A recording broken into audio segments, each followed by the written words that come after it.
别克的工程师告诉我呢，很多车企啊，在这个电池这个容量这一块用的这个算法呢，叫做安时积分法啊。那么现在通用的2.0这个奥特能2.0的电池呢，它用的是一个叫全新的 N 套的算法。这两者的算法它有什么区别呢？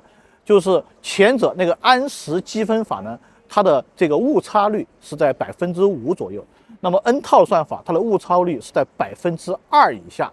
所以啊，波哥今天就来做一次续航测试。现在我们准备出发，电量还有98%，CLTC 续航里程还有613公里。而且啊，大家可以看一下啊，现在咱们的这个气温是34摄氏度，所以说波哥是不可能不开空调的。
现在我们的续航测试已经结束了啊，我们的手机记录显示我们是跑了126.8公里啊，然后现在咱们的电量还剩下74%，从98%到74%，其实我们是用掉了24%的电量。别克，我在。